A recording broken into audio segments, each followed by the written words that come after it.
You know, in the book of Ecclesiastes, chapter 3, verse 1, it says, "There is a time for everything.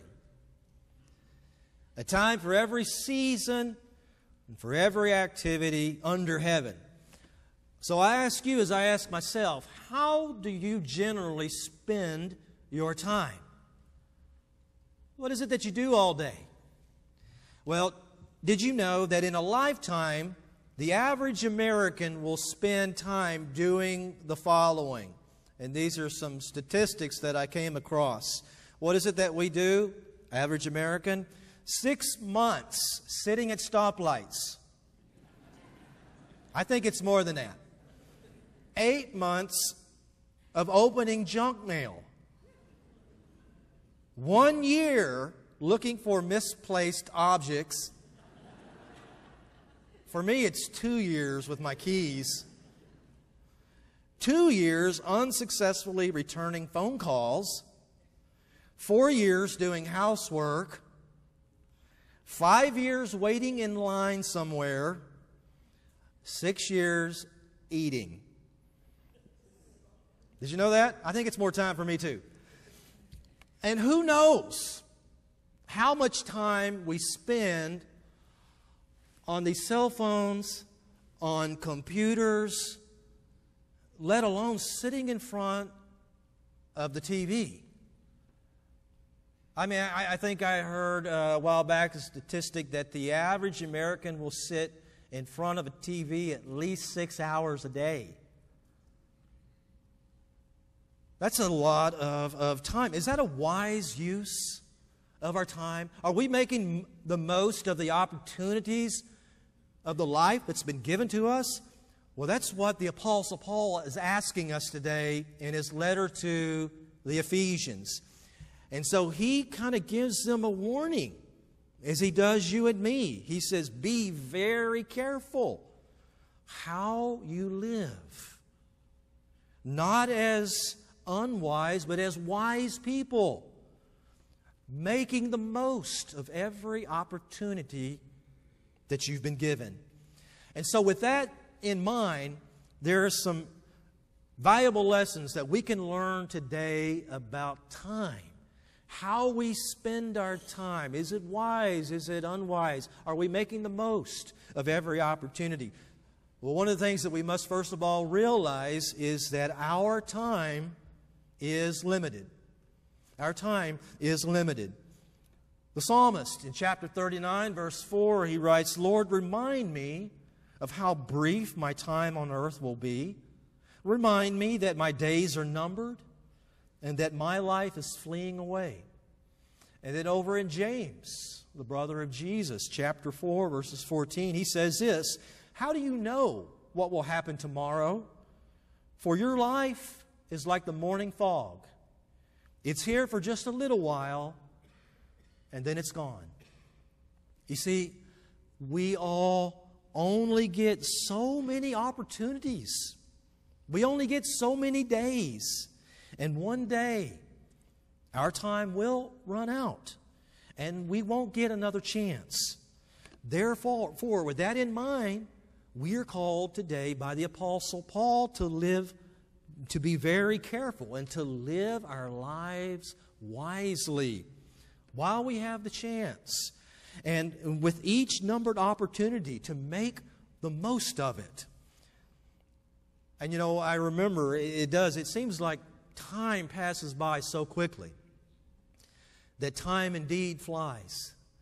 I think back when I was a child, and I remember I couldn't wait until I turned 13 years old. Why is that? Because I became a teenager. And then once I turned 13, I couldn't wait to turn 16. Right? So I could start driving and terrorizing the roads. And then when I was 16, I couldn't wait to turn 18 first. Some of you already jumped to 21. And I know why you did. But I couldn't wait to turn 18 because at 18 you're an adult, right? Well, not really, but legally I guess you are an adult. And then when I was 18, I couldn't wait to turn 21. And then at 21, something happened. The years started to peel off quickly. And I remember when I hit 25, I started thinking, wow, I wish I could slow this thing down. I wish I could put the brakes on. But guess what? I couldn't. Time continued to march forward. Time slips by so quickly. So let us remember that we're not going to be here forever. I'm not trying to be sad or anything like that, but just state a truth. We're not going to be here forever. Our time is limited. And that being the case, well, we're called to make wise use of our time, making the most of every opportunity that comes our way. God gives us opportunities. We may not always see them or recognize them, but God gives us opportunities every day to serve Him. We have many chances every day to use our time wisely. However, there are two ways that we can use our time unwisely. The first way is through idleness. Idleness. In other words, just wasting time, doing nothing. Again, just sitting on the couch, going through the channels. It's not super productive. But being idle. Benjamin Franklin had something to say about this. He says, "Dost thou love life?" In other words, do you love your life? Then he says, "Then do not squander your time, for it is the stuff life is made of." He was right on. And so, with that in mind, let me ask you, how many of you, and just briefly raise your hand, how many of you have money to burn? Raise your hand. Anybody have money to burn? Somebody? Oh, we have one guy right back there. Give him a pledge card. He's got money to burn. You know, I remember seeing on TV the joke, oh, he's so rich, he's got money to burn, and he takes big stacks of cash and throws them into the fire. Stoke the fire up, right? Of course, that's crazy, but do we do that sometimes with our time? Again, we take our time and we just throw it in the fire. We think we've got time to burn, but we don't. We don't have time to squander. In fact, our days are numbered, and let's don't waste it. Don't waste any of it. The second way that we use our time unwisely is through our busyness. I said idleness first, but we can waste time or use our time unwisely through busyness. Now, in our society, everyone considers busyness a virtue. And it's okay to be busy, but it's not necessarily a virtue. In fact, I think Americans are now busier than we've ever been. I mean, I look out here and I see so many people who have worked so hard all of your lives, and then you come down here and you retire, and then I ask you, I'm like, wow, how does it feel to not be busy all the time? And they're like, we're busier now than we've ever been. Is that right? Is that true? Always busy. And again, it's good to stay busy, but sometimes we can be too busy. We can take it to an extreme. I'm reminded of a cartoon that maybe you're familiar with it. It's a cartoon entitled Calvin and Hobbes. Maybe you've heard of Calvin and Hobbes, but there's the character Calvin. And he says this. He says, God put me on this earth to accomplish a certain number of things. Right now, I'm so far behind, I'll never die. Maybe we can relate to Calvin. God has you here for a reason. God has kept you and me here because He is not done with us yet. God has so much more in store for you, so many opportunities that He wants to present to you. We have to be careful not to overlook those things, not to become too busy. Maybe you've heard it said, I've heard it said, that, I would be more involved in the church, but I'm just too busy. I don't have the time. Or maybe I would pray more, or I would study the Bible more, or I would serve at God's table more, but I just don't have the time. Yeah, we do have the time. We do have the time. We make the time for the things that are important to us. It's just a matter of how we use that time. We all have the same amount, 24 hours a day. We may have different amounts of money, but we have all the same amount of time. So, now, with that in mind, what are some things that we can do to use our time wisely? What are some practical things that we can do to know that we're using our time wisely? Well, I have a few suggestions. The first thing is take care of yourself. Take care of yourself. Get exercise. Get plenty of rest. Eat right. Get a hobby. Something that you really enjoy doing that nurtures your soul. Get regular medical checkups. Take care of yourself. That's a wise use of time. That's making the most of the life that's been given to you. Another thing, a wise use of time is to simplify, simplify, simplify. According to Henry David Thoreau, simplify your life. Take a good look at your life. Do an honest assessment and prune back those things in your life that can be pruned. Prioritize the things in your life. In other words, keep the main thing the main thing. So many times our priorities get all out of whack and we're staying busy, but we're not really doing anything. Not really, that really matters. What else can we do for a wise use of our time? Be positive. Be positive. Be optimistic. Avoid negativity. It's so easy to be negative, isn't it? It is. I mean, again, when we're watching TV, we read the news, whatever, we see negativity that is all around us, and it's so easy to get into that mindset of being negative all the time. And I'm not saying that everything is perfect in the world. We know that's not true. We shouldn't be Pollyanna all the time. But we can make an effort to be optimistic.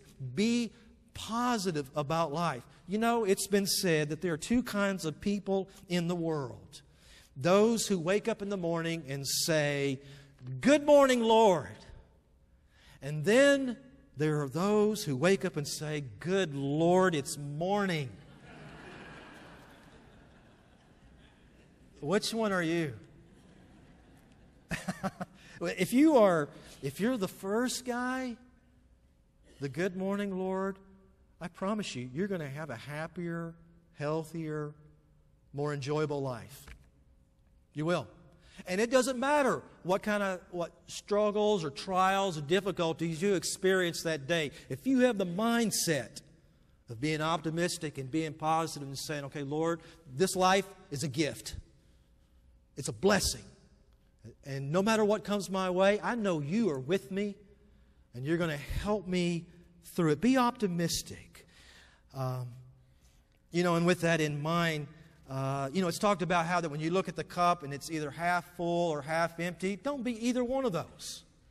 You say, are you a half empty or a half full person? Don't be either one of them. See the cup as overflowing. And may that be kind of indicative of your very soul, what's going on inside of here, that you are overflowing with God's love and peace and joy and hope.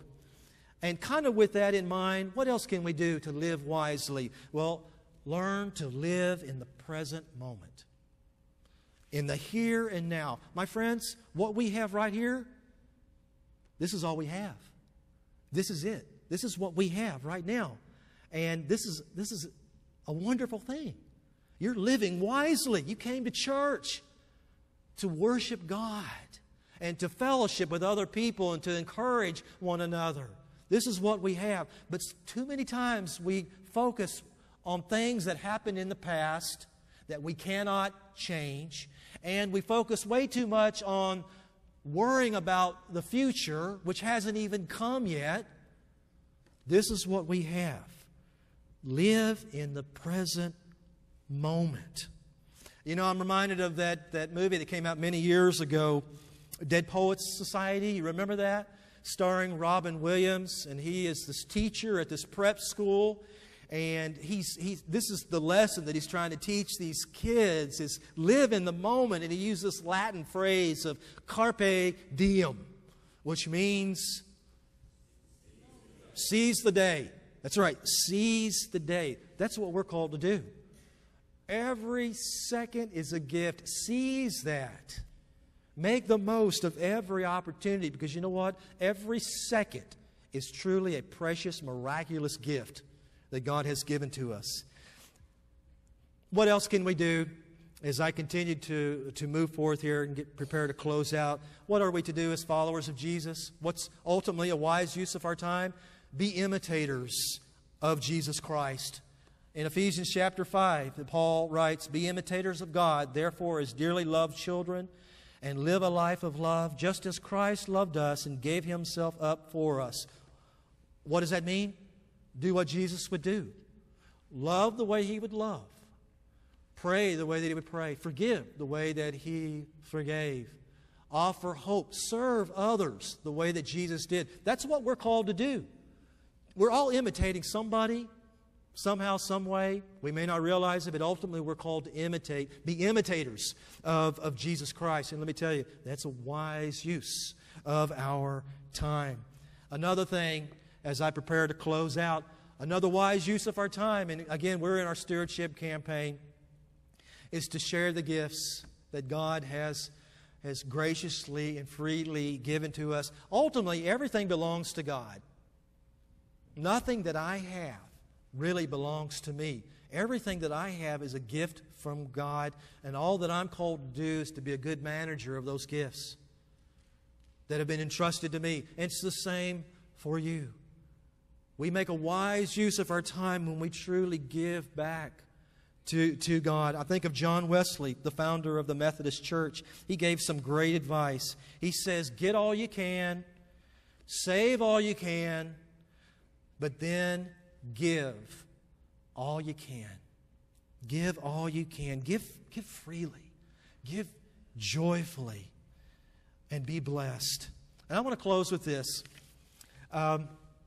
Now, when you look at a tombstone, there's some information that you see on that tombstone, right? You see, you'll see the person's name, of course, and you will see their birth date, and you'll see that, and then you'll see another date. You'll see the death date, and there may be some other information as well. Maybe maybe they were a Christian, maybe they served in the military, maybe they fought in a war. So there's quite a bit of information there. But between those two dates, the birth date and the death date, there is this little dash, right? That little dash contains the entire life of that person. And there's a poem that I'm sure you've heard it, but I want to share it with you as we close out. I read of a man who stood to speak at the funeral of a friend. He referred to the dates on her tombstone from the beginning to the end. He noted that first came the date of her birth, and he spoke the following date with tears. But he said what mattered most of all was the dash between those years. For that dash represents all the time that she spent alive on earth. And now only those who loved her know what that little line is worth. For it matters not how much we own, the cars, the house, the cash. What matters is how we live and how we love and how we spend our dash. So think about this long and hard. Are there things that you'd like to change? For you never know how much time is left that can still be rearranged. If we could just slow down enough to consider what's true and what's real, and always try to understand the way that other people feel, and be less quick to anger, and show appreciation more, and love the people in our lives like we've never loved them before. If we treat each other with respect, and more often wear a smile, remembering that this special dash might only last for just a little while. So when your eulogy is being read with your life's actions to rehash, would you be proud of the things they say about how you spent your dash? Every single one of us in this place right now, we are in that dash. You are living your dash right now. For how long? We don't know. And it doesn't matter to me. It doesn't matter if I'm here for another 40 years. It doesn't matter if today is the last day of my life. All that I know is that I'm going to make the most of every opportunity that God has given to me. I'm going to use my time and live it wisely. How about you? How are you spending your dash? However we are, remember the words of Paul. Be very careful then how you live. Not as unwise, but as wise, making the most of every opportunity. To God be the glory. Amen.